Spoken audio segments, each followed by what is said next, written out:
সাথে আজকে ইফতার করব এই পরিকল্পনা নিয়েই সকাল 7:30টার সময় বাসা থেকে বের হয়েছি। আল্লাহর অশেষ রহমতে আপনাদের সাথে একটু আগে আসলে ভালো হতো, রাস্তায় যানজট এবং অনেকগুলো মিটিং ছিল আজকে।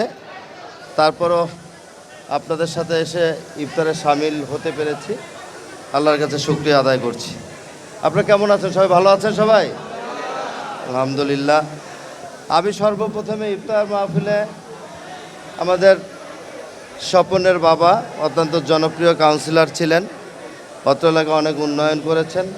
আল্লাহ রাব্বুল আলামিন যাতে তাকে জান্নাতুল ফেরদৌস নসিব দান করে, এবং অত্র এলাকার যে সমস্ত মুরব্বীরা ইতিমধ্যে ইন্তেকাল করেছেন তাদের জন্য আল্লাহ রাব্বুল আলামিনের কাছে আমরা দোয়া করব, এবং যারা খুব শারীরিকভাবে এবং বাসা থেকে মসজিদে যাওয়ার মতো অবস্থা নেই, সবসময় বাসায় থাকে, বয়সের কারণে অসুস্থতার মধ্যে আছেন, আল্লাহ রাব্বুল আলামিনের কাছে দোয়া করব আল্লাহ যাতে তাদেরকে সুস্থতার সাথে নেক হায়াত দান করে।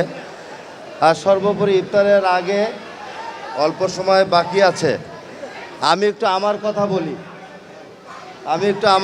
বলি। ঢাকা 15 আসনে গত ত্রয়োদশ জাতীয় সংসদ নির্বাচনে আপনারা দীর্ঘদিন আমাকে অনেক সহযোগিতা করেছেন। আপনারা আমার জন্য কাজ করেছেন। ধানের শীষের পক্ষে আপনাদের সর্বোচ্চ শক্তি, সর্বোচ্চ শ্রম দিয়ে আপনারা আমাকে বিজয় করার জন্য চেষ্টা করেছেন।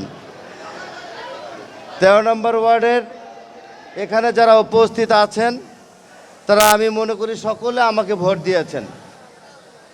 আর যদি কেউ ভোট না দিয়েও থাকেন বা ভোট দিতে পারেননি, আমি সকলের প্রতি সারা জীবন আমি যতদিন বেঁচে থাকব আপনাদের প্রতি আমি কৃতজ্ঞতার সাথে আপনাদেরকে আমি মনে রাখবো, স্মরণ করব। আমার দায়িত্ববোধ থেকে দল আমাকে একটা জায়গায়, মাননীয় প্রধানমন্ত্রী একটা দায়িত্ব দিয়েছেন। এই দায়িত্বের জায়গা থেকে ঢাকা উত্তর সিটি কর্পোরেশনের 54টা ওয়ার্ড আছে, সেই 54টা ওয়ার্ডে আমাকে সকল কর্মকাণ্ড পরিচালিত করতে হবে। আমি যেহেতু ঢাকা 15 আসন থেকে নির্বাচন করেছিলাম, আপনারা আমাকে ভোট দিয়েছেন, আপনারা সবাই ভোট দিয়েছেন, কিন্তু আপনার ভোটটা আমি রক্ষা করতে পারি না। আমি একজন ব্যর্থ, আপনাদের সেই ভোটটা আমি রক্ষা করতে পারি। যাই হোক, উপরে আল্লাহ আছে, দেখেছেন সকাল দুপুর রাত্র থেকে প্রশাসনের সেনাবাহিনীরা আমাদের সাথে কি আচরণ করেছে, সব কিছুর আপনার অবগত আছে। তারপরেও একটা দায়িত্ব পেয়েছি কাজ করার মতো জায়গায়, সেই কাজ করার জন্য আমি ঢাকা 15 আসনে বিভিন্ন ওয়ার্ড আছে, বিভিন্ন সমস্যা আছে।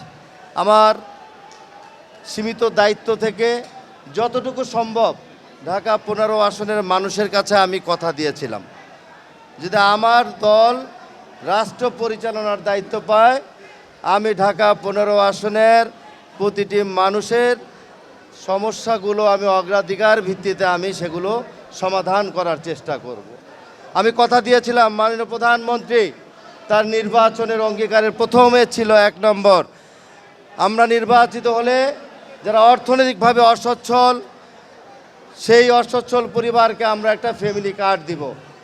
সেই মাননীয় প্রধানমন্ত্রী সেই অঙ্গীকারগুলো আমরা প্রতিটি ঘরে ঘরে আমরা ক্যাম্পিং করেছি, প্রচার করেছি, এবং ইতিমধ্যেই সেই প্রতিশ্রুতিগুলো আমরা গত 10ই মার্চ আমরা বাস্তবায়ন করেছি, এবং মাননীয় প্রধানমন্ত্রী পাইলট প্রজেক্টের মধ্য দিয়ে একদিনে 37,767 জন মানুষের কাছে ফ্যামিলি কার্ড পৌঁছে দিয়েছে ইনশাআল্লাহ।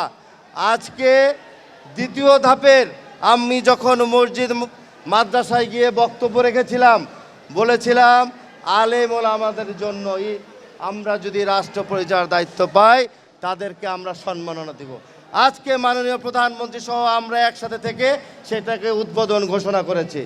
অর্থাৎ বিএনপি যা বলে বিএনপি তা করে। 1 মাসও বয়স হয়নি সরকারের, ইতিমধ্যে অনেকগুলো অঙ্গীকার কিন্তু আমরা বাস্তবায়ন করেছি। আজকে খতিব, ইমাম, মুয়াজ্জিন, খাদেম, হিন্দু ধর্ম অবলম্বী এবং বিভিন্ন ধরনের খ্রিস্টানদের সকলের সাথে কিন্তু আজকে একসাথেই ছিলাম। সকালবেলা মাননীয় প্রধানমন্ত্রী তার দেওয়া অঙ্গীকার আজকে বাস্তবায়ন করেছে। এই হলো জনাব তারেক রহমান, এই হলো বিএনপি। বিএনপি যা বলে তা করে। এই ফ্যামিলি কার্ড নিয়ে একটা বিশেষ রাজনৈতিক দলের প্রধান উনি তুচ্ছ তাচ্ছল্য করে বলেছিল, রাখ তোদের ফ্যামিলি কার্ড। বলেছিল কিনা? এই তার আগে সবাই বলেন, বলেছিল রাখ তোদের ফ্যামিলি কার্ড। আজকে ফ্যামিলি কার্ড যারা পেয়েছে তাদের অনুভূতির কথা সাংবাদিকের সামনে তারা প্রকাশ করেছে। তাই আমরা জাতীয়তাবাদী পরিবারের প্রতিটা কর্মীরা জনগণকে যে অঙ্গীকার